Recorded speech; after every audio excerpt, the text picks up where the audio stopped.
بسم اللہ الرحمن الرحیم۔ السلام علیکم ناظرین، میں ہوں عام شہری عارف حمید بھٹی۔ اہم ترین خبر کے ساتھ ناظرین، جیسے جیسے پاکستان کے وقار میں اضافہ ہوتا ہے، بینگ پاکستانی شہری، مجھے یقیناً اور پاکستان کے تمام شہریوں کو فخر ہوتا ہے۔ ناظرین، آرمی چیف نے واشگاف لفظوں پر کہا ہے کہ افواج پاکستان اندرونی اور بیرونی خطرات سے لڑنے کے لیے تمام صلاحیتوں سے لیس ہے۔ اس موقع پر انہوں نے واشگاف لفظوں کہا، ظاہری اور پوشیدہ دشمنوں سے لڑنے کی صلاحیت رکھتے ہیں، کوئی کسی غلط فہمی کا شکار نہ رہے۔ جو پاکستان کی طرف میلی آنکھ سے دیکھے گا اسے منہ توڑ جواب دیا جائے گا۔ آرمی چیف کے اس دو ٹوک پالیسی بیان کے بعد بھارت میں صفحہ ماتم بچھ گیا، چیخ رہا ہے، چلا رہا ہے کہ افغانستان کی فتح صرف اور صرف طالبان کی فتح پاکستان کی اسٹیبلشمنٹ اور پاکستان کی حکومت سے وجہ ہوئی۔ ہاں، افغانستان میں امریکہ اور یو این او کی فوجوں کی شکست پاکستان کی کوششیں، ہمت اور اللہ کی مدد شامل ہے۔ ہمیں فخر ہے کہ دنیا کی سپر طاقت کہنے والا امریکہ ناکام ہوا، سازشوں کا گڑھ کرنے والا، دنیا کو دہشت گردی کی لپیٹ میں لانے والا بھارت کی نہ صرف پسپائی ہوئی بلکہ جگ ہنسائی ہوئی۔ آج ہم اس بات میں خوش ہیں بینگ پاکستانی کہ افغانستان میں 40 سال سے دہشت گردی کی لہر دہرانے والی سپر پاوریں پسپائی کا شکار ہو کر وہاں سے بھاگی اور افغانستان کی عوام کی خواہش کے مطابق ایک مشترکہ حکومت بنی جو افغانستان کو ترقی کے راستے پر گامزن لے جائے گی۔ اس پر بھارتی میڈیا چیختا چلاتا ہے کہ کبھی کہتا ہے کہ پنشیر میں یہ کیا، کبھی کہتا ہے وہ کیا۔ بدنصیب آدمی یہ بھول گیا ہے کہ اللہ تعالیٰ کہتا ہے کہ کفر کا نظام چل سکتا ہے، ظلم کا نہیں۔ 40 سال تم نے سازشوں سے اس ملک کو تباہ کیا، لیکن آخر افغانستان کھڑا ہوا اور اس کے لیے پاکستان بنا۔ ناظرین، دوسری طرف آرمی چیف قمر جاوید باجوہ نے واشگاف لفظوں میں کہہ دیا ہے پاکستان نے فیٹف میں خداب میں ایک اور ہدف میں مکمل کامیابی حاصل کر لیا۔ فیٹف سے پاکستان کا نام نہ نکالے جانا نا انصافی ہوگا، جبکہ وزیر اعظم پاکستان سے پچھلے دنوں میں امریکہ، برطانیہ، یورپی یونین، جاپان، اٹلی، یو اے اور تمام ممالک نے پاکستان کے اس ریجن میں امن کو سراہا اور کہا کہ فیٹف میں پاکستان کا نام غلط تھا، جبکہ کچھ ممالکوں نے آواز دی ہے کہ افغانستان میں ٹریننگ کیمپ کے ذریعے افغانستان کا امن تباہ کرنے کے لیے فیٹف میں نہ بھارت کا جانا چاہیے، جس پر بھارتی میڈیا چیخ رہا ہے، چلا رہا اور مودی پر تنقید کر رہا ہے کہ ہماری اربوں روپے کی انویسٹمنٹ اس نے ضائع کر دی ہے۔ ناظرین، دوسری طرف یہ بھی کہا جا رہا ہے کہ پاکستان میں کالندم تنظیموں اور ان کے کرندوں کے لیے پراپرٹی خریدنا اب ناممکن بنا دیا گیا ہے۔ وزیر اعظم پاکستان کی پالیسیوں کی وجہ سے جاری کردہ فہرست کے مطابق 3676 کالندم تنظیموں کے عہدیداروں کے نام شامل ہیں۔ پاکستان میں فیٹف کی 40 میں سے 35 سے زیادہ سفارشات مکمل کر لی ہیں اور اب فیٹف سے پاکستان کا نام نکلنا ایک نیچرل بات ہے۔ ناظرین، آپ جانتے ہیں جیسے ہی بھارت اور امریکہ کو افغانستان میں شکست ہوئی اور انہیں ناکام واپس لوٹنا پڑا، اور لوٹتے لوٹتے وہاں وہ اپنے کمانڈو، اپنے جدید اسلحے، اپنے مخبر بھی چھوڑ گئے، تو اس کے بعد پوری دنیا کا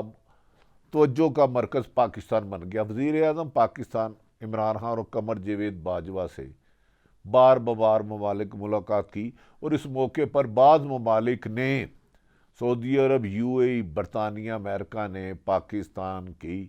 ان کوششوں کو سراہا اور کہا کہ اگر افغانستان سے غیر ملکی فوجوں کا انخلا مکمل ہوا تو وہ پاکستان، کیونکہ پاکستان نے طالبان اور امریکہ کو دوحہ میں ایک پیج پہ بٹھایا، چین، رشیا اور افغانستان کی حکومت ایک بیٹے میں اب عبوری حکومت بن گئی ہے جو وعدہ کر رہی ہے کہ تمام تر پرامن طریقے سے ممالک کو آگے لے جائے گی۔ ناظرین، ان ساری صورتحال کے بعد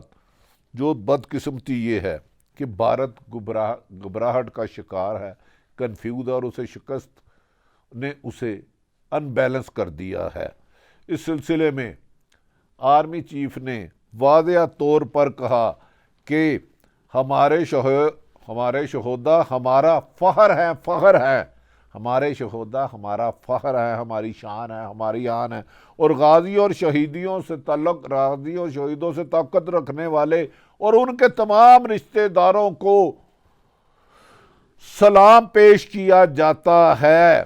کہ موضوع سے انہوں نے کہا رواں برس یوم دفاع ان کے نام سے منایا گیا۔ ناظرین، وہ آرمی چیف قمر جاوید باجوہ کے دو ٹوک الفاظ کے بعد پوری دنیا میں تڑتڑاہٹ آ گئی، اور بھارتی میڈیا اور بکراہٹ کا شکار ہو کے پنج شیر میں طالبان کی کامیابی کو اور اپنی ناکامی کو، کیونکہ وہاں ٹریننگ سینٹر تھے، کہہ رہا کہ یہ جنگ وہاں پاکستان نے جیتی۔ ہاں، ہم جیتے ہیں سپر پاوروں کو ہرا کے۔ امریکہ کو جدید اسلحے اور بھارت کی سازشوں اور اربوں روپے کی کرپشن پاکستان کی حکمت عملی سے ڈوبی، کیونکہ پاکستان عمل کے لیے جدوجہد کر رہا تھا، امریکہ اور بھارت دنیا میں دہشت گردی کو فروغ دے رہا تھا۔ آرمی چیف نے واضح طور پر کہا اس موقع پر کہ ہر حالت میں ملک کا دفاع کرنا جانتے ہیں، اور کوئی بھی غیر ملکی طاقت بیرونی سازشیں پاکستان کو نقصان کرنے کی پوزیشن میں نہ تھی، نہ ہے، نہ ہو سکتی، اور پاکستان محفوظ ہاتھوں پر ہے۔ اس موقع پر آرمی چیف نے بعض لوگوں کو ایک میسیج دیا، قمر جاوید باجوہ نے، کہ ظاہری اور پوشیدہ دشمنوں سے لڑنے کی صلاحیت رکھتے ہیں، اور ایسے دشمنوں کو چاہیے کہ وہ پاکستان کی سرزمین کو چھوڑ دے، جو پاکستان میں تو رہتے ہیں لیکن پاکستان کے خلاف سازشیں کرتے ہیں۔ انہوں نے یہ بھی کہا کہ فوج کی کامیابی بڑی حد تک عوام کی حمایت پر منحصر ہے، جس کو فوج کی ساتھ عوام کی حمایت نہ ہو تو وہ فوجیں کامیاب نہیں ہوتی، اور پاکستان کی قوم کی جان فوج میں، اور فوج قوم کے ساتھ ہے۔ تاہم انہوں نے یہ بھی کہا کہ تمام ادارے اپنی حدود میں رہنے چاہیے۔ ناظرین، اس موقع پر وہ آرمی چیف نے پھر دوسری دفعہ دہرایا کہ اندرونی انتشار پھیلانے والوں سے سختی سے نپٹا جائے گا اور انہیں کچل دیا جائے گا۔ آئین کی پاسداری کے اصولوں پر عمل پیرا ہوں گے، اور ہم افغانستان کی عوام کی سلامتی اور ترقی کی خواہش مند ہیں، اور ہم کسی بھی جارحیت، کسی قسم کی جارحیت کا بھی منہ توڑ جواب دینے کی صلاحیت بھی رکھتے ہیں، ہمت بھی رکھتے ہیں، طاقت بھی رکھتے ہیں، اور شکست دینے کی خوبی بھی ہم میں موجود ہے۔ اللہ تعالیٰ نے ہمیں اتنی طاقت دی ہے۔ اس موقع پر قمر جاوید باجوہ کہنا تھا کہ ہماری امن کی پالیسیاں جو ہمیشہ ہم نے دنیا بھر میں اس ریجن میں ایون کہ بھارت سمیت تمام ممالک کے ساتھ امن کی پالیسیوں کو اپنایا ہے، مگر اس کو کمزوری سمجھنے والے نادان ہیں، اور انہیں افغانستان میں سپر طاقتوں کو شکست سے اندازہ ہو جانا چاہیے کہ پاکستان امن کی پالیسی پر عمل پیرا ہے اور کمزور نہیں ہے، حکمت عملی سے اس ریجن کو ترقی کی طرف لے جانا چاہ رہا ہے، اور یہی پاکستان کی کامیابی ہے۔ آرمی چیف نے اس موقع پر کہا کہ ہم توقع رکھتے ہیں کہ افغانستان میں خواتین کے حقوق کا خیال رکھنا جائے گا، اور افغانستان میں تمام فریقین پر مشتمل ایک مستحکم حکومت بنے گی جو دنیا میں بین الاقوامی قوانین کے مطابق آگے چلتے ہوئے ترقی کے راستے پر گامزن ہوگی، اور افغانستان کسی بھی صورت اپنی سرزمین کو دہشت گردوں کے لیے استعمال نہیں ہونے دے گا۔ اور اس کی یقین دہانی طالبان نے اور عبوری حکومت نے افغانستان کی نے کرایا ہے۔ انہوں نے کہا کہ ملک میں ہم کسی پر تشدد، آرمی چیف نے کہا ملک میں تشدد رویے یا انتہا پسندی کی اب مزید کوئی بھی گنجائش نہیں ہے، کسی کے ساتھ بھی تشدد یا انتہا پسندی کے رویے کی کسی کے ساتھ کوئی گنجائش نہیں ہے۔ آرمی چیف نے پاکستان اور ہندوستان کے درمیان تعلقات میں کہا کہ ایک صورت پر ہی نارمل ہو سکتا ہے کہ مقبوضہ کشمیر کو یو این او کی قرارداد کے مطابق عمل کیا جائے، اور جیسے ہی یو این او کی قرارداد پر عمل کیا جائے گا تو بھارت کے ساتھ پاکستان ایک نہیں دو قدم دوسری کے لیے بڑھے گا، لیکن اس پہ مقبوضہ کشمیر کی عوام کو آزادی دینا ہوگی۔ ناظرین، دوسری طرف یہ بھی کہا جا رہا ہے، بھارت سیکھ پا ہے کہ طالبان کی کامیابی کا سارا کریڈٹ، طالبان کی کامیابی پر بھارت نہ صرف مایوس ہے بلکہ پسپائی کے بعد گھبرایا اور ان بیلنس گفتگو کرتا ہے، اور یہ کہہ رہا ہے کہ طالبان کی کامیابی سے پاکستان خوش ہے اور پاکستان کی وجہ سے ہی طالبان کامیاب ہوا ہے۔ بینگ پاکستانی، پاکستان کی فوج اور پاکستان کی عوام کو اس کا یقیناً کریڈٹ جاتا ہے، کیونکہ 40 سال جس زمین پر سپر پاوروں نے دہشت گردی اپنائی، توڑا بورا بنایا، جنگ مسلط کی، 2 نسلیں ان کی 3 نسلیں تباہ کر دی، وہاں 40 سال دہشت گردی کا خاتمہ کرنے والے، دہشت گردی کرنے والے امریکہ اور بھارت کو پسپائی ہوئی، اور اس میں پاکستان نے ہر ممکن امن کے لیے کردار ادا کیا۔ دوسری طرف یہ بھی کہا جا رہا ہے کہ افغانستان میں ٹی ٹی پی اور دیگر افغانستان کی سرزمین کو پاکستان کے خلاف دہشت گردی کے لیے استعمال کیا جا رہا تھا، اور اسی لیے پاکستان نے دہشت گردوں کے خاتمے کے لیے افغانستان میں یو این اور امریکہ کے کہنے پر اپنا امن کے لیے کردار ادا کیا، جس کے بعد واضح طور پر کامیابی ہوئی، اور آج افغانستان کی سرزمین کو پاکستان کے لیے دہشت گردی کے خلاف جو خواہش بھارت کرنا چاہتا تھا، اس کی ناکامی کے بعد وہ اس کی شکست پر اس کا پشیماں ہونا یقینی ہے، اور پاکستان کا خوش ہونا ایک نیچرل بات ہے۔ مجھے خوشی ہے بینگ پاکستان کہ پاکستان نے اس ریجن کو امن قائم کرنے کے لیے اپنا کردار ادا کیا، جسے پوری دنیا نے سراہا ہے۔ ناظرین، یہ بھی کہا جا رہا ہے کہ بھارت کو سخت غم ہے کہ اس کے افغانستان میں جو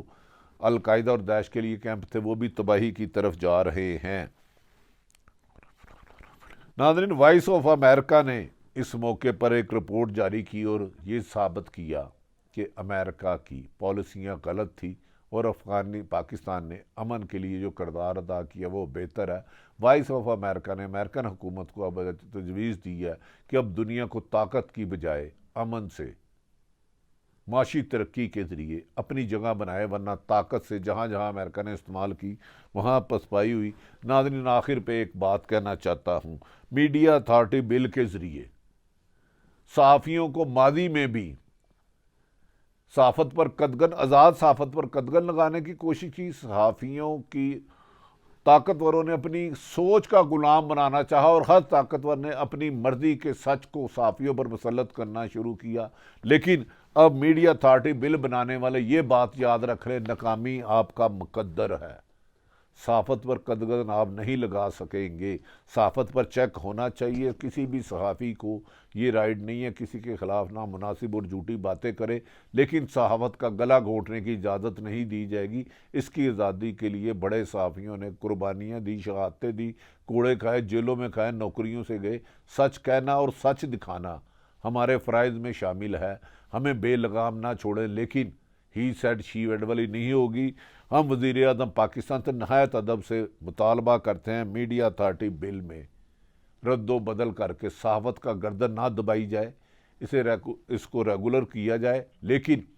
اپنے کچھ لوگوں کو روکے کہ وہ میڈیا اتھارٹی بل پر ہم پر مسلط کر کے صحافت کا گلا دبانے کی کوشش نہ کریں۔ اگر افغانستان میں طالبان 40 سال آزادی کی جنگ لڑتے ہیں تو صحافت میں آزادی کی جنگ ہم نے اس سے زیادہ لڑی ہے۔ یاد رکھ لے کہ صحافی کا صرف اور صرف بنیادی فرض ہے تحقیق کر کے بغیر خوف اور لالچ کے سچ عوام تک پہنچائے۔ ہم کسی کے خلاف پارٹی نہیں بنیں گے، نہ بنے ہیں، لیکن آزادی صحافت پر قدغن لگانے والوں سے ہم یہ کہتے ہیں کہ آپ ناکام ہوگے، اور سچ بولنے والے، سچ دکھانے والے ہی انشاءاللہ کامیاب ہوں گے۔ ہمیں امید ہے کہ وزیر اعظم پاکستان عمران خان صحافت پر قدغن لگانے والے لوگوں کو روکیں گی، اور سچ ہمیں بھی چیک ہونا چاہیے۔ ہاں، سوشل میڈیا جو بے لگام ہے اس کے لیے قانون سازی ہونی چاہیے۔ ناظرین، تمام صورتحال آپ کے سامنے رکھیے۔ اگر عارف حمید بٹی کا یوٹیوب چینل پسند آئے تو اسے سبسکرائب کریں، اپنے ارد گرد رہنے والے کی خوشیوں کا خیال رکھیں۔ پاکستان زندہ باد۔